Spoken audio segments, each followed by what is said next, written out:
नमस्कार दोस्तों, स्वागत है आपका एक बार फिर आज के मेरे इस वीडियो में। दोस्तों आज है दिन शनिवार का और शनिवार को मैंने आपसे कहा था कि अपडेट की एक detail video, IDBI update, IDBI bank privatisation के अपडेट की एक डिटेल वीडियो मैं आप लोगों के लिए लेके आऊंगा आज यानी शनिवार को। तो चलिए वीडियो की करते हैं शुरुआत। देखो दोस्तों, ये जो आगामी मानसून सत्र आ रहा है ना, ये बहुत ज्यादा इंपॉर्टेंट होने वाला है, बहुत ज्यादा इंपॉर्टेंट होने वाला है। पिछली वीडियो में मैंने आपको बहुत कुछ उसके बारे में बता रखा है।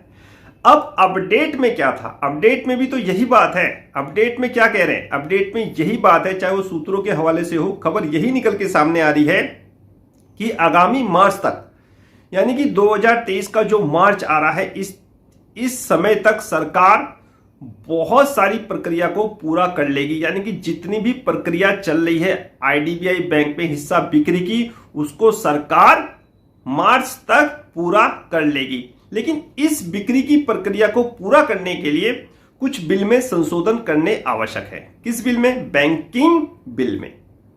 और इसी संशोधन को साहब सरकार मानसून सत्र में पेश कर सकती है। जी हां दोस्तों, इसीलिए मैं कह रहा हूं ये मानसून सत्र बहुत ज्यादा इंपॉर्टेंट होने वाला है। वैसे देखिए, सरकार के पास समय भी कम बचा हुआ है।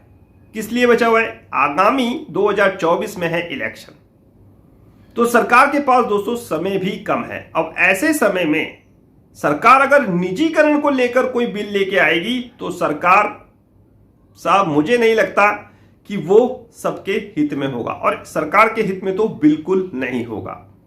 इसलिए जो भी सरकार संशोधन करेगी बैंकिंग बिल में, वो साहब मुझे ऐसा लगता है, ये मेरे खुद के अपने पर्सनल व्यू है, जो एलआईसी का रास्ता क्लियर करेंगे।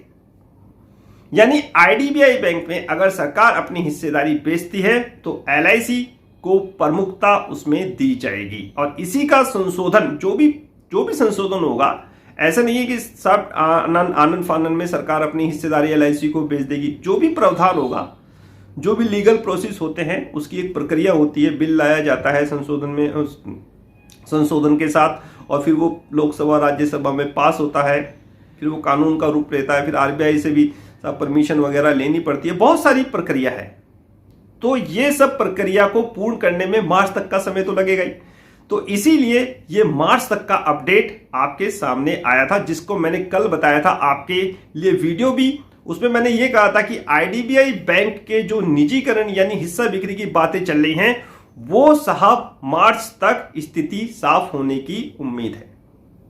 तो मानसून सत्र बहुत ज्यादा दोस्तों इंपॉर्टेंट और महत्वपूर्ण होने वाला है, ये मानसून सत्र। तो इस चीज को समझिए, जानने की कोशिश करिए। सरकार की मंशा निजीकरण की नहीं है। निजीकरण सरकार ने कह तो दिया था, अब सरकार ने क्यों कहा था, उसका क्या प्रभाव पड़ा, पिछली मैंने कई वीडियो में आपको यह बता दिया है। ये क्यों टलता हुआ आ रहा है निजीकरण, और ये टलने से क्या फायदा हुआ, इसका भी मैंने आपको कारण बता दिया था। लेकिन अब समय बहुत कम बचा हुआ है, मेरे ख्याल से 1.5 साल के आसपास का समय सरकार के पास है, और इसी को सरकार बहुत मुख्यता से अपने जो ये मानसून सत्र आ रहा है, इसमें घोषणाओं के द्वारा पूर्ण करने की कोशिश करेगी।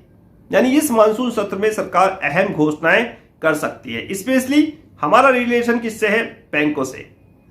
तो हम तो भाई नजरें कहां लगाएंगे? सिर्फ बैंकों के, जो भी बैंक की खबर होगी उस पे ही हमारी नजर रहेगी। तो हमें तो मतलब है कि मानसून सत्र में सरकार कोई बैंकिंग बिल में जो भी संशोधन करती है, उस पर सिर्फ हमारी नजर रहेगी। और वही चीज मैं आपको आज बता रहा हूं कि आने वाले मानसून सत्र में सरकार किस चीज पे साफ प्रमुखता से अपने कदम आगे बढ़ा सकती है। अगर सरकार बिल लेके आएगी, कोई भी संशोधन करेगी, तो साहब वो सिर्फ देश हित में होगा और एलआईसी के हित में होगा। अगर आईडीबीआई बैंक को सरकार निजीकरण यानी कि अपनी हिस्सेदारी बेचने की बात कह रही है, तो एलआईसी के लिए वो किस तरह संभव हो पाएगा उसमें हिस्सेदारी खरीदना, वो सभी संशोधन इस आगामी मानसून सत्र में सरकार कोशिश करेगी, यानी कि प्रावधान जो भी है उसको कोशिश करेगी पूर्ण करने की। तो दोस्तों, ये एक मैंने आपको डिटेल वीडियो बताया था कि आने वाला मानसून सत्र बहुत ज्यादा इंपॉर्टेंट होने वाला है, स्पेशली आईडीबीआई बैंक को लेकर। रही बात दो सरकारी बैंकों की, तो उसका भी अपडेट जैसा कोई मेरे पास आता है तो जरूर मैं आपके लिए वो भी लेके आऊंगा। हो सकता है कि सरकार उनको भी लेकर कुछ महत्वपूर्ण घोषणाएं इस आगामी मानसून सत्र में कर दे। मर्जर उसमें एक प्रमुख रूप से हो सकता है। तो आगामी मानसून सत्र बहुत ज्यादा इंपॉर्टेंट और महत्वपूर्ण होने वाला है। कम से कम आईडीबीआई बैंक को लेकर स्थिति साफ होती हुई मुझे नजर आ रही है एलआईसी के रूप में। तो आगे दीजिए मुझे आज का वीडियो समाप्त करने की। नेक्स्ट वीडियो में नए अपडेट के साथ होगी मुलाकात। तब तक इंतजार। फाइनली नमस्कार।